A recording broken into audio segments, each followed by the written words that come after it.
diplomate, c'est celui qui a envie d'aller vers l'autre pour le comprendre, pour le connaître, pour vivre chez lui, qui a envie de traiter avec l'autre et qui a envie de construire quelque chose ensemble.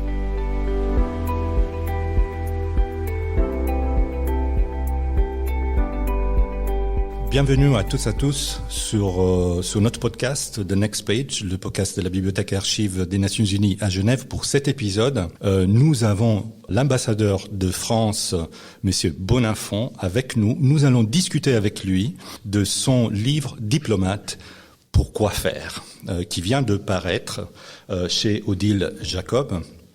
Monsieur Bonafont est ambassadeur représentant permanent de la France auprès des Nations Unies à Genève depuis septembre 2021. Il a eu une longue et belle carrière diplomatique à Paris, où il a été directeur du cabinet du ministre des Affaires étrangères. Il a été conseiller du Premier ministre juste avant d'être nommé ici à Genève, mais il a été aussi ambassadeur en Espagne, ambassadeur en Inde, et il a aussi travaillé dans les ambassades françaises à Koweït et la représentance française aux Nations Unies à New York. Donc vous avez l'expérience multilatérale et à New York et à Genève. Monsieur l'ambassadeur, bienvenue sur notre podcast en qualité d'écrivain et évidemment aussi d'ambassadeur représentant permanent, mais surtout d'écrivain aujourd'hui. Vous êtes notre invité parce que vous venez de publier ce livre et nos auditeurs sont intéressés à connaître le contenu. Et avant de rentrer dans le vif de notre sujet aujourd'hui, je vous invite donc à vous présenter à notre public et à nous en dire un petit plus sur ce qui vous a poussé à écrire sur ce métier de diplomate si difficile à décrire. Bonjour Monsieur Pisano, merci beaucoup pour votre invitation, merci beaucoup pour l'occasion que vous me donnez d'expliquer un peu la démarche à vos auditeurs que je salue également. Ce sont des auditeurs qui sont des passionnés du multilatéralisme, qui savent ce qu'il se passe à Genève. Et pour tout vous dire, j'ai, au cours de ma carrière, cherché des livres qui parlaient de ce métier de diplomate, non pas tant des mémoires qui sont absolument passionnants. Les mémoires de diplomate, c'est souvent très intéressant parce que c'est l'histoire en train de se faire et donc c'est très remarquable. Non pas des mémoires et non pas des traités de relations internationales qui sont des choses qu'il faut lire et que nous lisons tous, mais quelque chose qui aille dans le cœur du métier. C'est-à-dire, qu'est-ce que ça veut dire être un diplomate? Qu'est-ce que ça fait exactement un diplomate? Comment ça vit un diplomate? Et ce livre n'existait pas dans une version récente. Il y a des vieux livres qui ont été écrits, je cite Monsieur de Calière, ambassadeur de Louis XIV, de la manière de parler au souverain, je cite Louis Cambon, le diplomate, Jules Cambon, pardon, le diplomate, j'en cite quelques-uns comme ça, Léon Noël, conseiller à un jeune diplomate, mais tous ces livres sont assez datés, ils ont entre 300 et 100 ans, et donc je me suis dit que j'allais modestement chercher à tirer des expériences que j'avais vécues durant ma carrière. Non pas des mémoires, parce que j'ai essayé de ne pas trop m'étaler moi-même dans ce livre, mais le sel du métier pour donner d'abord aux jeunes qui peuvent s'intéresser à la chose internationale une certaine idée de ce que ça implique, et puis pour donner à un public plus large quelques idées sur ce que fait effectivement un diplomate, parce que au fond, on ne le sait pas trop. Et on est dans une image un petit peu parfois caricaturale, parfois exagérément mythique de ce qu'est le diplomate, et c'est à la fois très prestigieux et un petit peu raillé parfois. Et je me suis dit on va essayer d'écrire. Et en effet, votre livre est un délice du début à la fin. Donc, je l'ai lu avec un grand plaisir. Il regorge d'histoires vivantes, il regorge d'anecdotes très intéressantes. Il est bien rempli de secrets du métier. J'imagine que beaucoup de diplomates jeunes auraient grand bénéfice de sa lecture. Sans oublier des éclats de poésie. En tant que passionné de poésie, j'en ai trouvé partout dans votre écriture. Elle est poétique, vraiment. Et cela, on rend la lecture vraiment captivante. Allons-y. Alors, je vous invite donc à amener notre public pour un survol de votre œuvre, qui est divisée, n'est-ce pas, en 3 parties. Mm-hmm. Effectivement, je me suis dit, au fond, qu'est-ce que c'est la caractéristique du diplomate par rapport aux autres fonctionnaires, par rapport aux autres personnes qui ont des vies de négociation, des vies de relations publiques, des vies de travail sur le droit ou sur les textes. La différence, c'est l'autre. L'autre, c'est-à-dire l'étranger. Et je me suis dit, au fond, il faut travailler sur cette idée-là, qu'être diplomate, c'est cultiver la science de l'autre, du rapport avec l'autre. Et le diplomate, c'est celui qui a envie d'aller vers l'autre pour le comprendre, pour le connaître, pour vivre chez lui, qui a envie de traiter avec l'autre et qui a envie de construire quelque chose ensemble. Évidemment, les rapports internationaux sont fondés sur des rapports de force, on le dit. Et les diplomates ne se résignent pas à ce que ce soit simplement le rapport de force qui doive dicter la loi des choses. Et les diplomates sont des gens qui se disent, au fond, essayons de construire ensemble. Alors, le livre s'est voulu un cheminement. Il commence en essayant de voir comment on vit chez l'autre. Et ça, c'est toute la partie du métier diplomatique dans laquelle on est, je dis, un nomade de luxe, en quelque sorte, où on fait son baluchon tous les 3 ans pour aller ici et là, en général sans plan préétabli, et où on va d'ambassade en ambassade à travers le monde à la découverte d'autres cultures, d'autres civilisations, d'autres pays. Et donc c'est un mode de vie très particulier où on n'est pas juste un voyageur, parce qu'on est un voyageur qui va dans un autre pays avec un but très particulier qui est de défendre et représenter les intérêts de son propre pays. Donc on est toujours sur les 2 jambes. On est soit de chez soi, mais on est soit chez les autres. Et donc, il faut regarder comment ensuite on fait de la représentation. Ce mot qui fait un peu théâtre, le mot représentation. Qu'est-ce que ça veut dire faire de la représentation ? Eh bien, c'est un métier aussi. Ça veut dire que vous devez incarner votre pays dans un autre pays. Et puis, vous devez aussi aller à la rencontre de choses qui ne sont pas toujours faciles, parce que le métier diplomatique ne consiste pas seulement... j'ai un excellent collègue qui a écrit un livre au titre merveilleux, « La diplomatie n'est pas un idée de gala ». Bah oui, la diplomatie n'est pas un idée de gala. Et donc, il faut se confronter à ce que j'appelais les forces obscures, c'est-à-dire la guerre, c'est-à-dire ses propres faiblesses, c'est-à-dire les difficultés du monde, c'est-à-dire les difficultés des autres. Et il faut, dans ce métier de diplomate, accepter d'aller porter son regard, d'aller vivre dans des situations. Je pense à mon collègue actuellement à Kiev, je pense à mes collègues en Afrique du Sahel, par exemple, et je pense aussi aux diplomates de tous ces pays en guerre, dans d'autres pays où ils doivent expliquer leur pays à d'autres. Et il faut tout cela. Alors la deuxième partie, elle est consacrée à dire comment est-ce que on travaille en politique étrangère et qu'est-ce que c'est le rapport entre le diplomate et la politique étrangère. La politique étrangère, c'est le gouvernement qui l'a définie. Le président de la République, le ministre, le Premier ministre. Et comment se situe le diplomate là-dedans ? Et là, je regarde un petit peu comment ça se passe dans une administration centrale, le Quai d'Orsay, mais aussi un petit peu les autres, c'est-à-dire comment le diplomate est en relation avec son ministre, ou sa ministre, alors dans le cas d'espèce, pour ce qui est des Français, maintenant c'est une ministre, Madame Colonna. Ensuite, regardez un petit peu comment une ambassade ou une mission travaille, c'est-à-dire exécute sur le terrain les instructions reçues de la capitale, comment elle renseigne son gouvernement sur ce qui se passe, comment elle conduit les négociations, comment elle fait le travail de représentation à nouveau. Et puis je regarde comment ça se passe dans ce que j'appelle la bataille, c'est-à-dire au sens symbolique du terme, puisque le diplomate, par essence, n'est pas un combattant avec un fusil. C'est quelqu'un qui défend des positions nationales par la négociation, par la discussion, par la construction de coalitions, etc. Et donc comment ce travail s'accomplit. Et puis la troisième partie est une partie dans laquelle j'essaie de réfléchir à ce qui fait la caractéristique du diplomate, en fait, depuis la Seconde Guerre mondiale, dans la construction d'un ordre international. Et là, c'est ce que j'appelle la maison commune. C'est-à-dire, d'abord, regardez qu'est-ce que c'est la négociation. Qu'est-ce que ça veut dire négocier, concrètement ? Comment est-ce qu'on négocie quelque chose entre pays étrangers qui va aboutir à une construction bilatérale, régionale ou multilatérale ? Puis ensuite, essayer de regarder la dimension architecte. C'est un terme un peu ambitieux, mais au fond, ce qu'on voit à Genève, par exemple, c'est une architecture multilatérale. Ce qu'on voit en Europe, c'est une architecture européenne et comment les diplomates contribuent à cette architecture-là et comment ils avancent avec d'autres, avec des ingénieurs, avec des climatologues, avec des juristes sur la construction. Et puis enfin, en conclusion, regardez comment le diplomate est une sorte de magistrat au sens où on cherche à faire prévaloir petit à petit la loi sur la force dans les rapports internationaux, par des opérations de maintien de la paix décidées au Conseil de sécurité pour s'interposer dans les situations de conflit, par des tribunaux internationaux, par des traités qui progressivement enserrent cette souveraineté absolue des États de façon à organiser des rapports plus pacifiques et des rapports de collaboration plutôt que de confrontation.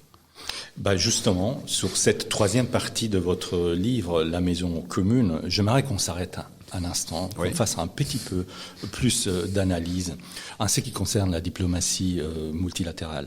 Notre podcast, il est dédié presque uniquement à la conversation, à la discussion sous le multilatéralisme. Et là, dans votre livre, n'est-ce pas, il y a cette partie qui est dédiée à ces éléments-là. On y retrouve les sujets de la négociation, vous venez de l'évoquer, de l'architecture européenne et de celle de l'Organisation des Nations Unies. Évidemment, ça nous intéresse beaucoup. Donc, allons un petit peu plus en profondeur et commençons, si vous le voulez bien, par cet aspect de diplomate à l'ONU. Diplomate à l'ONU, les défis, par exemple, de représenter un pays dans une organisation qui en a presque 200. Et vous parlez dans votre livre de ces familles, au pluriel, familles de diplomates. Il s'agit de quoi ? Il s'agit de reconnaître le fait qu'il y a des spécialités dans ce métier. Tout le monde ne sait pas tout, tout le monde ne peut pas tout faire. Et donc vous avez des gens qui se spécialisent dans les affaires stratégiques, c'est-à-dire les affaires de guerre et de paix, les affaires d'armement, de maîtrise des armements, les affaires de prolifération nucléaire. Vous avez des gens qui sont plus à l'aise dans les métiers que l'on va dire des affaires globales, le climat, la santé, la promotion des droits de l'homme. Vous en avez qui vont être plus à l'aise dans la construction européenne et qui vont être des grands spécialistes de tous ces traités européens. Et ces familles de diplomates, on passe de l'une à l'autre. Ce ne sont pas des cloisons, mais ce sont des spécialités qui s'acquièrent au fil des ans et dans lesquelles, de surcroît, on travaille en binôme en général avec des spécialistes des sujets dont il est question. Le diplomate n'est pas un climatologue. Et si vous allez dans une négociation sur le changement climatique, par exemple, vous avez tout intérêt à constituer un binôme avec quelqu'un qui connaît bien les affaires de climat, qui sait ce que c'est une concentration de CO2 dans l'atmosphère, qui sait ce que c'est un permis d'émission de CO2, etc., etc. Et avec cette personne, vous allez, enfin ce sont de grandes délégations en réalité, vous allez construire l'articulation entre vos objectifs techniques et la réalité de la négociation. Et du coup, le diplomate s'imprègne de technique, le technicien s'imprègne de diplomatie, et les deux marchent ensemble pour que les ambitions que l'on porte dans la négociation ne soit pas seulement abstraite et théorique, mais soit réalisable par la connaissance du terrain sur lequel on doit travailler.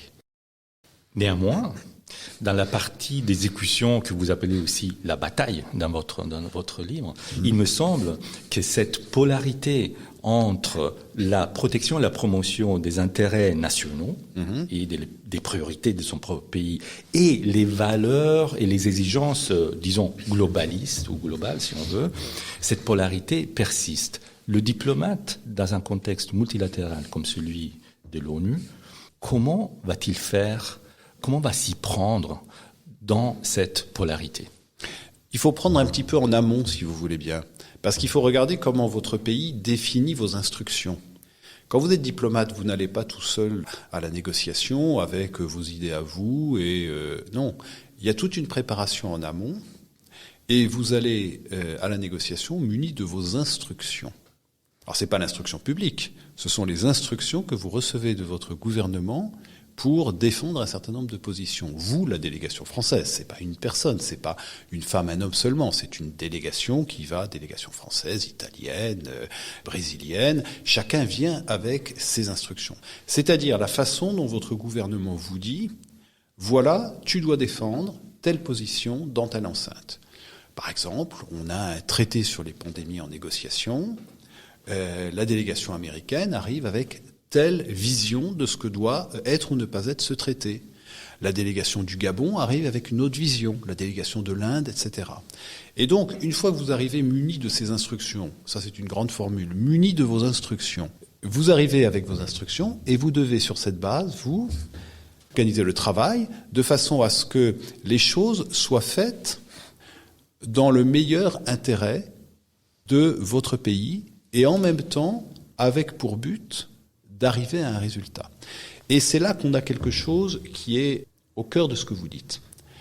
Est-ce que vous souhaitez arriver à un résultat qui soit un résultat uniquement pour votre pays, ou est-ce que vous êtes dans des instructions plus vastes dans lesquelles vous allez essayer de combiner le meilleur intérêt immédiat de votre pays et l'intérêt global dont nous parlions auparavant? Et là, honnêtement, ça dépend des pays. Vous avez des pays pour lesquels les instructions doivent se limiter à la défense rigoureuse d'un intérêt national précis à un moment précis. Et vous avez des pays dans lesquels vous allez chercher plus largement parce que vous pensez que la construction d'un ordre global va bénéficier à tous et va bénéficier par dérivation à votre propre pays. Et donc vous allez essayer de combiner la recherche de la maximisation d'un intérêt public global et de la défense de vos intérêts nationaux. Muni de vos instructions. Voilà. Ça fait un peu musicien muni de sa partition. Voilà, exactement. La question pourrait surgir dans la tête d'un jeune diplomate ou d'un jeune qui voudrait être diplomate. Et quid de ma liberté de professionnel? Ma liberté de professionnel, je suis au service de mon pays. Et je n'aurai pas la prétention de prétendre savoir mieux que les autorités légitimes de mon pays ce qui est bon pour mon pays. Donc où se situe cette liberté du fonctionnaire en général et du diplomate en particulier? D'abord, le diplomate, la diplomate, puisque nous sommes maintenant dans un système qui, Dieu merci, arrive à la parité dans ce corps de métier. Ça a été un très très long combat, on y reviendra peut-être à un moment donné dans notre discussion. Le diplomate doit vouloir être un expert des affaires internationales. C'est-à-dire qu'il faut apprendre. Qu'est-ce que le monde? Comment il marche? Quels sont les pays? Quels sont leurs intérêts? Quels sont leurs objectifs? De façon à ce que, lorsque votre gouvernement prépare les instructions qu'il va vous donner, vous ayez un rôle dans la préparation de ces instructions. Et donc, dans l'amont, vous devez être présent aussi, pour que vos instructions soient, selon ce que vous percevez du monde tel qu'il est, aussi réalistes, aussi réalistement ambitieuses qu'elles le puissent. Donc ça, c'est le premier espace de liberté que vous avez.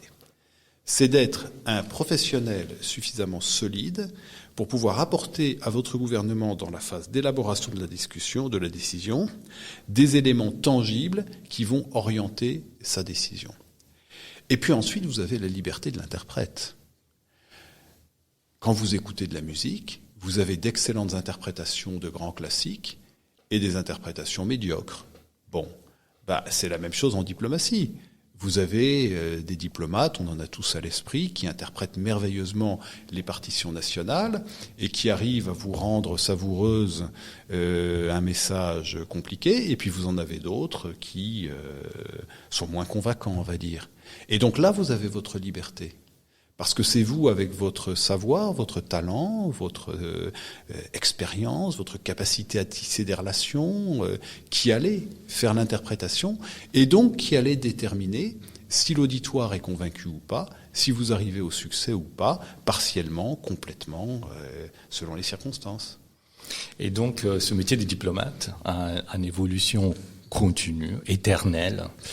Mais il y a eu une autre évolution assez frappante en diplomatie internationale, c'est que aujourd'hui, il y a grande foule sur la scène diplomatique multilatérale en particulier, en comparaison au passé où les acteurs des relations internationales étaient surtout des États et donc leurs fonctionnaires primaient sur tous les autres. Aujourd'hui, diplomate sur cette grande scène, mais vraiment regorgeante d'acteurs, comment s'y retrouver? Écoutez, quand vous étiez pour l'accord de Paris au Bourget, en novembre 2015, il y avait 40 000 personnes pour 200 États. Et donc 20 000 délégués, 20 000 observateurs. Donc il y avait des États, il y avait dans les États des délégations interministérielles considérables, avec tous les départements ministériels représentés, l'agriculture, la pêche, l'environnement, les transports, l'économie, les affaires étrangères, la défense, etc. Et puis vous aviez les entreprises, qui étaient là en grand nombre, parce que c'est capital pour elles de savoir dans quelles conditions on va produire demain. Vous aviez les ONG, en très grand nombre, venus de tous les pays, et vous aviez toutes sortes d'acteurs comme cela qui se croisaient, les uns qui étaient chargés d'une mission normative, c'est-à-dire la négociation et la décision, et les autres qui étaient là pour faire valoir des intérêts, une vision, une militance. Et cette nouvelle façon de faire de la diplomatie est évidemment beaucoup moins, comment dirais-je, confortable que lorsqu'on était dans une chambre close entre très peu de personnes, mais elle est le reflet du monde moderne. Et ça, c'est une chose qui est évidemment capitale, c'est que le diplomate, il n'est pas une personne abstraite. Elle ou il doit être de son temps, dans son temps, et complètement en phase avec les mouvements du monde. Vous ne pouvez pas faire de la diplomatie dans l'abstrait. Vous devez vous être imprégné d'histoire, parce qu'il n'y a pas de diplomatie sans histoire. Mais vous devez être complètement dans votre temps. Et ça, c'est extrêmement important, et c'est pour ça qu'on ne s'improvise pas diplomate. Vous ne pouvez pas négocier proprement avec une délégation chinoise, une délégation brésilienne, une délégation saoudienne, si vous ne savez pas ce qu'il est en train de se passer. Non pas seulement dans l'écume des choses, mais dans la profondeur des pays, pour comprendre la raison pour laquelle un pays a la position qu'il a. Parce que si cette position est différente de la vôtre sur des éléments fondamentaux, le réflexe typique de la personne humaine, c'est de dire « l'autre a tort parce qu'il ne pense pas comme moi et que c'est moi qui suis la vérité ». C'est notre réflexe fondamental. Et donc il faut faire cet effort de discipline consistant à dire « l'autre n'est pas plus bête que moi ». L'autre n'est pas moins travailleur que moi. L'autre n'est pas moins patriote que moi. L'autre n'est pas moins attaché à un intérêt public que moi. Et donc pourquoi, partant de points différents avec les mêmes objectifs, on n'arrive pas au même résultat? Et comment est-ce que, partant de ces différences-là, on arrive à construire quelque chose qui va arriver à une solution commune? Alors, on n'est pas dans la naïveté. Il va de soi qu'on a des intérêts qui s'entrechoquent. Il va de soi qu'il y a des intérêts commerciaux, des intérêts politiques, des intérêts militaires, et donc il faut les prendre en compte. Mais justement, le diplomate, c'est celui qui se dit, si je laisse le choc des différences l'emporter sur la recherche de la solution commune, je suis sûr qu'on va à la confrontation désagréable, violente, voire à la guerre. Et donc il faut arriver à chercher à maximiser son intérêt, l'intérêt de son pays, l'intérêt de sa région, mais en tenant compte des intérêts des autres et en essayant de chercher une solution qui va permettre d'éviter que la confrontation des intérêts ne dégénère. Et puis vous avez des circonstances dans lesquelles vous êtes dans la situation de confrontation. Il faut arriver à en sortir et il faut dénouer les nœuds du conflit. Et là, c'est un autre travail, c'est plutôt la guerre et la paix que les affaires globales. Il faut arriver à dénouer le conflit par des techniques de médiation, des techniques de négociation, des techniques multilatérales, bilatérales ou régionales. Et on connaît aussi toutes les difficultés de cette affaire-là. Sur ce point de la recherche d'une solution commune, quels sont les aspects qui priment en diplomatie bilatérale et quels sont ceux qui prime en diplomatie multilatérale? Pour certains observateurs, par exemple, il serait facile de conclure que, alors que en diplomatie bilatérale, un diplomate ne fait que pousser les intérêts de son pays dans un contexte bilatéral, où on peut obtenir des choses ou en céder d'autres, et que, plutôt dans un contexte multilatéral, on essaye de résoudre des questions globales qui intéressent toute la planète, comme par exemple le changement climatique. Est-ce qu'il y a vraiment contradiction entre ces deux réalités, ou est-ce qu'on peut dire qu'un diplomate, un poste bilatéral, comme vous l'avez déjà été plusieurs fois, ouvre plutôt pour son pays, alors qu'un poste multilatéral, il essaye plutôt de dédier ses énergies à la recherche d'une solution sur un plan vraiment global? Oui, vous posez une question vraiment compliquée parce que c'est très intriqué en réalité. Regardez dans le passé. Vous étiez, par exemple, français, on vous envoyait en Pologne. Je parle, par exemple, du XVIIIe siècle. Quel était votre but ? Votre but n'était pas tant d'établir une relation entre la France et la Pologne, ce qui était important, que d'inscrire cette relation entre la France et la Pologne dans un environnement géopolitique dans lequel vous aviez la Prusse, vous aviez l'Empire romain germanique, ou quel que soit le nom qu'il porta à l'époque dont on parle, vous aviez la Russie derrière, vous aviez la Suède qui gardait des ambitions, et donc la relation franco-polonaise que vous étiez chargé d'établir, eh bien vous deviez l'établir en fonction de cet environnement régional qui était extrêmement mouvant et dans lequel il fallait inscrire un projet français d'expansion ou de défense en fonction du moment où vous étiez. C'était du bilatéral et c'était du multilatéral en même temps. Aujourd'hui, prenons l'exemple des relations que les pays occidentaux sont en train de nouer avec l'Inde. Ce sont à la fois des relations bilatérales, dans la mesure où l'Inde est un gigantesque pays de plus d'1 milliard d'habitants, et pays émergent, démocratie, économie extraordinairement productive, créative et pleine d'inventivité, économie qui a aussi d'énormes besoins, et donc chacun va chercher à construire des relations culturelles, économiques, politiques, dans lesquelles il va s'inscrire dans le développement de ce géant d'aujourd'hui et plus encore de demain, et en même temps, vous êtes dans un environnement dans lequel vous allez chercher à établir cette relation avec l'Inde en fonction de ce que est l'évolution de l'Asie, l'évolution de la Chine, et donc c'est par rapport à cet environnement en plein bouleversement que vous êtes en train de construire cette relation-là. Et puis, vous êtes dans cette relation bilatérale en constante interaction avec vos négociations globales. Par exemple, je reprends l'exemple de l'Inde. Vous avez avec l'Inde des discussions à l'OMC, l'Organisation mondiale du commerce, où l'Inde occupe une position très particulière. Vous avez des discussions au FMI, à la Banque mondiale, à Washington, sur les questions d'allocation de droits de tirage spéciaux. Vous avez des négociations dans le cadre du changement climatique, où l'Inde a des intérêts particuliers. Vous avez des négociations dans le cadre de l'Organisation stratégique du Pacifique. Vous avez des négociations sur le nucléaire civil et le traité de non-prolifération. Donc, tout naturellement, votre relation bilatérale va prendre en compte un dialogue sur l'ensemble des sujets stratégiques et globaux, qui sont des sujets multilatéraux par essence, et vous allez constamment faire le passage entre le bilatéral et le multilatéral. Et ça, c'est un élément qui est plus complexe aujourd'hui qu'il n'était hier, parce que tout simplement, les sujets globaux ont explosé dans les ordres du jour internationaux au cours de la dernière génération, dans des proportions qui étaient difficilement imaginables autrefois. Merci pour ce survol aussi historique. On a fait référence, on est remonté jusqu'au XVIIe. Regardons, Monsieur l'ambassadeur, maintenant plutôt vers le futur. Dans votre beau livre Diplomate pour quoi faire, vous avez une belle façon de mettre tout au début du livre et tout à la fin cette phrase qui m'a frappé: la diplomatie est un métier d'avenir. Moi, j'ai envie de vous demander pourquoi.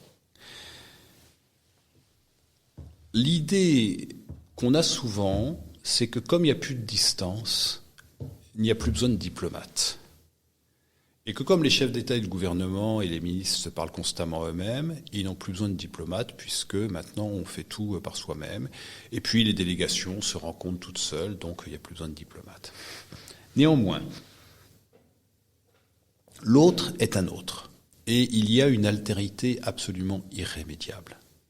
Et donc, si vous voulez comprendre ce qui se passe dans la tête de votre interlocuteur, il vous faut tout un système de décryptage de ce qu'est l'autre.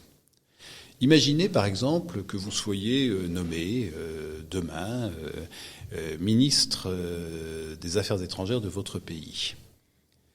Et puis on vous dit, votre Premier ministre vous dit, demain tu vas aller en Azerbaïdjan et tu vas me faire le plaisir de conclure un accord avec ces gouvernements-là pour qu'ils cessent de faire la guerre à l'Arménie parce que c'est insupportable. Bon, très bien. Qu'est-ce que vous savez de l'Azerbaïdjan, où vous devez aller demain? Qu'est-ce que vous savez des raisons du conflit entre l'Arménie et l'Azerbaïdjan? Qu'est-ce que vous savez des relations entre l'Azerbaïdjan, la Russie, le monde turc et des relations qu'entretient en ce moment même l'Arménie avec la Russie? Qu'est-ce que vous savez de la façon dont tous les acteurs de ce conflit régional s'activent en ce moment? En fait, vous vous apercevez que vous n'en savez pas grand-chose. Et que si on vous fait aller comme ça sur le terrain avec une mission de bons offices, vous n'allez rien comprendre et vous n'allez rien pouvoir faire. Et donc vous avez besoin d'une diplomatie et de diplomates pour vous décrypter tout cela. Et pour que, quand vous y allez, vous ayez ce qu'on appelle un dossier dans lequel on va vous dire, voilà, l'Azerbaïdjan, c'est ça, l'Arménie, c'est ça, les relations des uns et des autres, c'est ça, l'état des forces, c'est ça, notre position, ça a été ça, et voilà comment vous allez être accueillis, et voilà ce que vous pouvez dire, ce que vous pouvez faire, et jusqu'où vous pouvez aller. Donc ça, c'est la première chose. Il y a un décryptage du monde qui restera toujours la spécificité, pas seulement des diplomates, il y a des journalistes qui font ça très très bien, mais dans l'État, vous avez besoin de ce corps diplomatique qui, en permanence, 24 heures sur 24, vous abreuve d'analyses et d'informations sur l'état du monde, de sorte que, quoi qu'il arrive ou que ça arrive, vous, gouvernement, sachiez où ça en est, où en sont vos intérêts, où vous pouvez aller, ce que vous pouvez ou ne pouvez pas faire.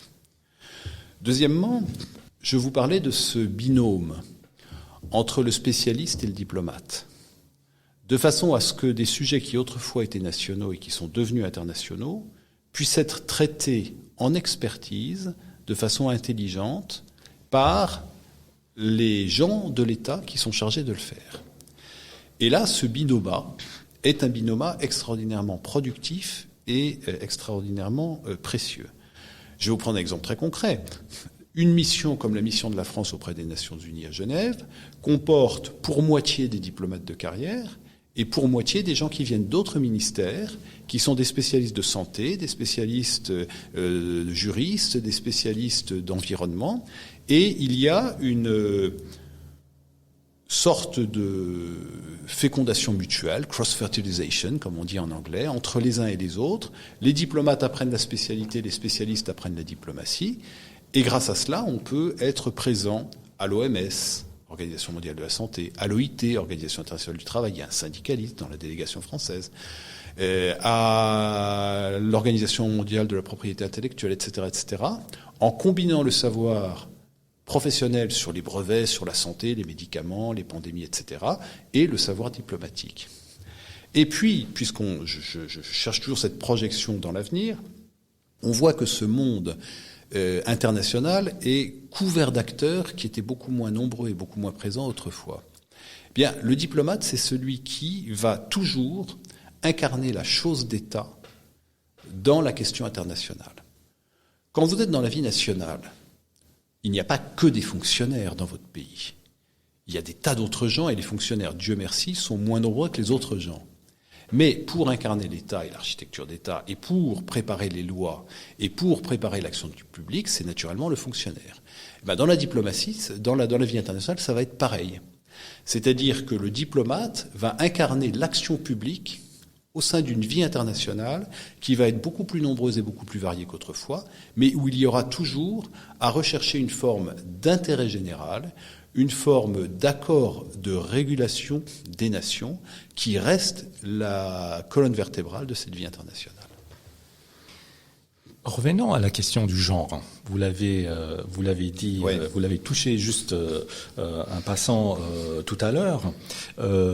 Quand on s'imagine le diplomate, dans l'iconographie du métier, on imagine ces hommes en costume 3 pièces ou encore un livret, etc.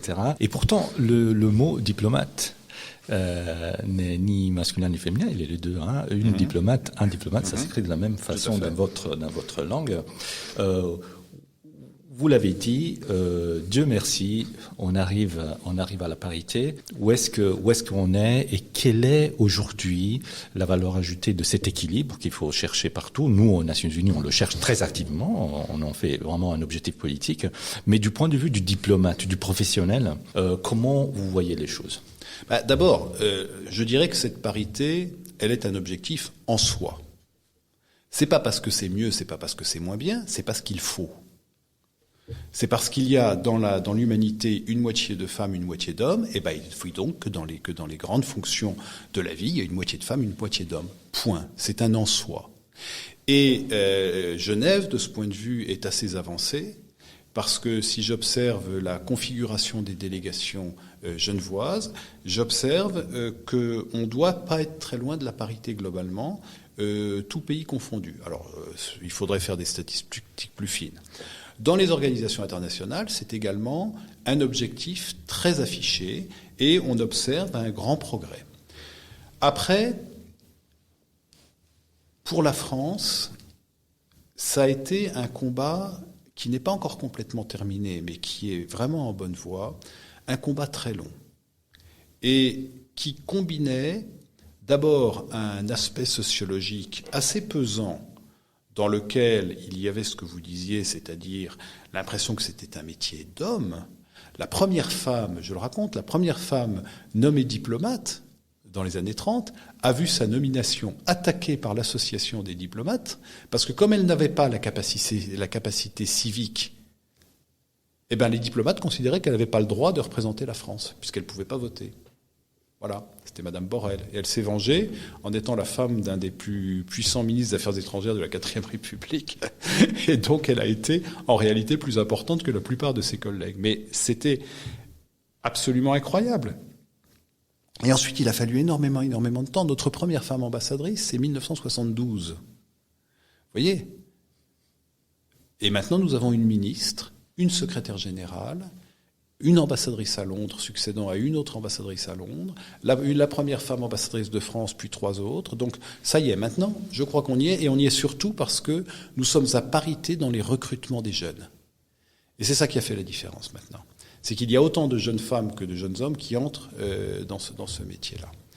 Et il est clair que ce chantier de la parité doit servir d'exemple pour une autre question qui est sensible pour la France, mais qui est sensible aussi pour un pays comme le Canada, comme les États-Unis, qui est sensible pour un pays comme l'Inde sur un autre sujet, c'est le sujet de la diversité. Votre corps diplomatique, si vous voulez que ce soit, comment dirais-je, bien, il faut qu'il reflète mieux la société. On a été dans des corps diplomatiques très aristocratiques autrefois. On a été ensuite sur des corps diplomatiques avec des jeunes gens très souvent issus de catégories socio-professionnelles très favorisées. Il faut qu'on arrive maintenant à être plus représentatif de la diversité de nos sociétés. Nos sociétés ont beaucoup changé au cours des dernières générations, en Europe, en Occident, mais aussi, je vous disais, dans des pays comme l'Inde. Et il faut donc que la société se retrouve dans son corps diplomatique et que le corps diplomatique reflète cette société. Alors chacun a la façon qu'il veut d'y parvenir, mais il faut un peu de volontarisme dans cette affaire-là. Et il faut se dire, si mon corps diplomatique est trop composé de jeunes gens de bonne famille, c'est que j'ai un problème. Et c'est que je dois faire quelque chose pour faire venir des gens beaucoup plus divers. On retiendra que c'est peut-être aussi à travers cela que la diplomatie peut rester un métier d'avenir pour plus de jeunes qui auraient envie de servir leur pays et aussi les causes multilatérales. Et en reparlant un petit peu de multilatéral, je voulais revenir sur ce passage de votre livre où vous montrez ce mouvement de balancier entre mondialisation et réveil identitaire. Comment se positionne la diplomatie dans cet espace qui pourrait être jugé contradictoire, mais qui est quand même turbulent, s'il n'est pas violent ? D'abord, le diplomate, il représente son pays. Et donc, il dit la position de son pays au moment où il parle. Et donc, il arrive que des collègues doivent, à un moment donné, avoir une parole très ouverte, et puis à un moment donné, une parole plus défensive. À un moment donné, une parole plus militante, à un moment donné, une parole plus restreinte. Bon. Quand vous êtes dans la négociation multilatérale, puisque c'est de ça dont on parle plutôt ici aujourd'hui, vous allez chercher à aller aussi loin que possible dans le partage, dans la collaboration, etc.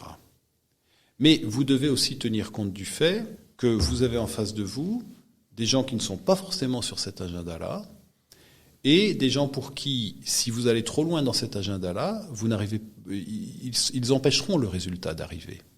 Et donc vous devez constamment penser quelle est la limite maximale jusqu'à laquelle nous pouvons aller.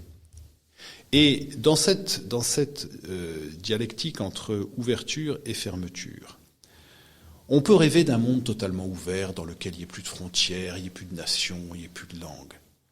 Mais ça n'existera pas. Parce que c'est contraire, enfin, à horizon humain perceptible, c'est contraire à ce que nous sommes actuellement. Et donc, il ne faut pas mettre son ambition à un niveau tel qu'on ne puisse jamais l'atteindre. Le diplomate, c'est un homme du réel, c'est un homme d'aujourd'hui, c'est un homme de maintenant. C'est pas dans 20 ans que je veux mon accord sur le changement climatique, c'est maintenant. Et donc, où est-ce que je mets le compromis ? De façon à respecter le fait qu'il y a des pays qui ne peuvent pas aller très loin, et des pays qui voudraient aller encore plus loin.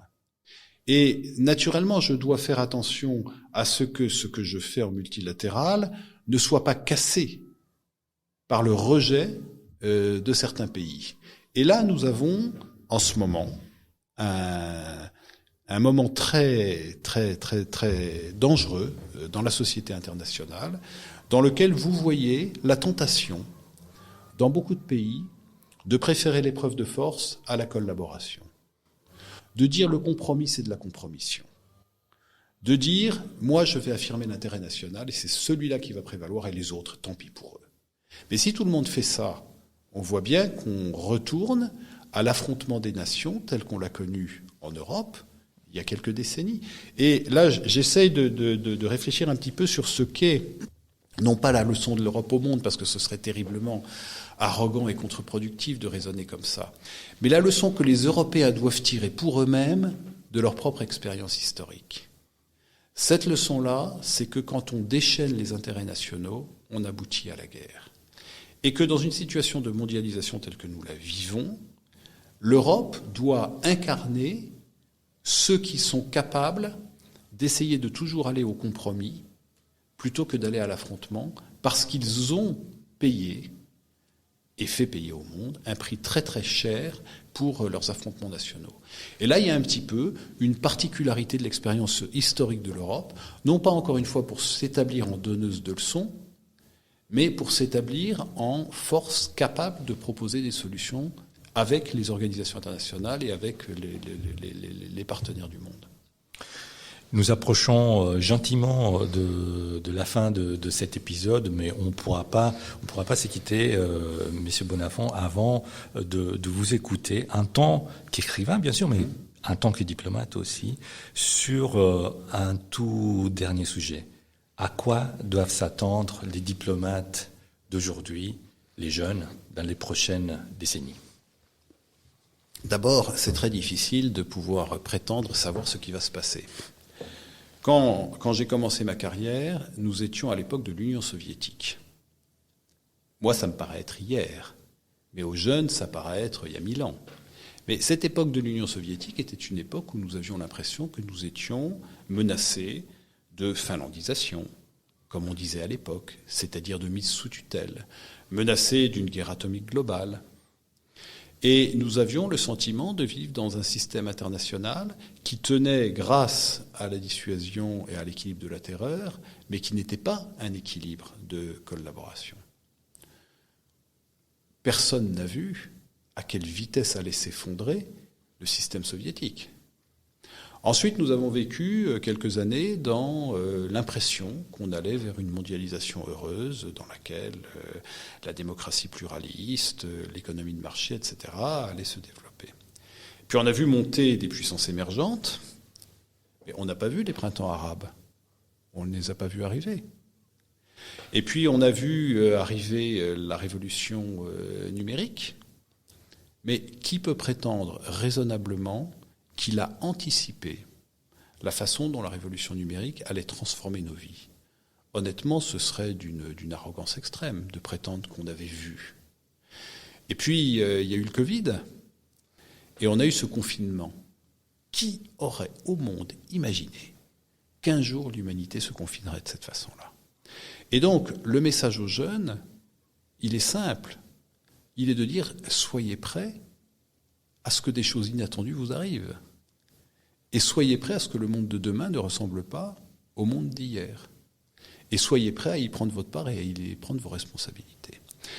D'une certaine façon, le monde... on dit parfois, comment peut-on mettre des enfants au monde dans un monde aussi dangereux? Mais le monde a toujours été aussi dangereux. Il était dangereux différemment. Il était plus pauvre. Il était plus incertain. Il était beaucoup moins ouvert autrefois qu'il ne l'est maintenant. Mais il y avait des sujets qui n'existaient pas. Par exemple, le sujet du changement climatique n'existait pas. En revanche, le sujet du risque d'affrontement nucléaire global entre les États-Unis et l'Union soviétique existait.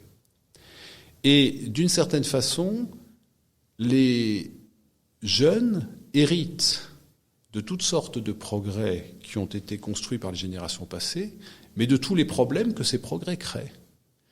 Et donc, à eux de construire, d'inventer des choses nouvelles pour affronter ces défis nouveaux. Et du coup, qu'est-ce qui est intéressant pour un jeune qui va faire de la diplomatie demain? C'est de se dire, tous les sujets classiques de la guerre et de la paix, de la collaboration et de la confrontation, ils sont toujours là, mais ils vont se décliner avec des acteurs nouveaux, avec des problématiques nouvelles, avec des thématiques nouvelles. Et ce que mes parents, mes grands-parents ont fait dans un cadre de, par exemple, quelques États européens, de messieurs en 3 pièces, eh ben nous allons le faire dans un cadre de 193 États membres des Nations Unies ou plus, avec des gens beaucoup plus divers en langue, en origine, etc. Et nous allons inventer des solutions diplomatiques nouvelles à des problèmes qui se posent sur des thématiques dont on n'avait pas idée autrefois. La régulation numérique est balbutiante. La question du progrès biologique et de son impact sur les relations internationales est à peine esquissée. La question de l'utilisation de l'espace est très, très, très naissante. Toute la question de l'adaptation au changement climatique et de l'atténuation va se poser pour une génération dans des termes beaucoup plus complexes qu'autrefois. La question des migrations va être une grande question. Donc, vous voyez, sur tout cela, il va falloir inventer des réponses. Et c'est la jeune génération qui va se retrousser les manches et qui va être chargée de construire là où les choses ont été laissées. Ça ressemble beaucoup au mot de la fin, mais laissez-moi vous poser juste une toute dernière question pour conclure vraiment cet épisode. Avez-vous un message particulier à adresser à celles et à ceux qui nous écoutent aujourd'hui? L'espérance. C'est tout simple. C'est que si nos ancêtres avaient été désespérés, nous ne serions pas là. Et que devant la masse des difficultés auxquelles nous sommes confrontés, il faut aussi penser en permanence à la masse de choses que nous avons reçues et grâce auxquelles nous sommes là aujourd'hui. Et donc oui, l'espérance face aux immenses défis qu'il va falloir affronter.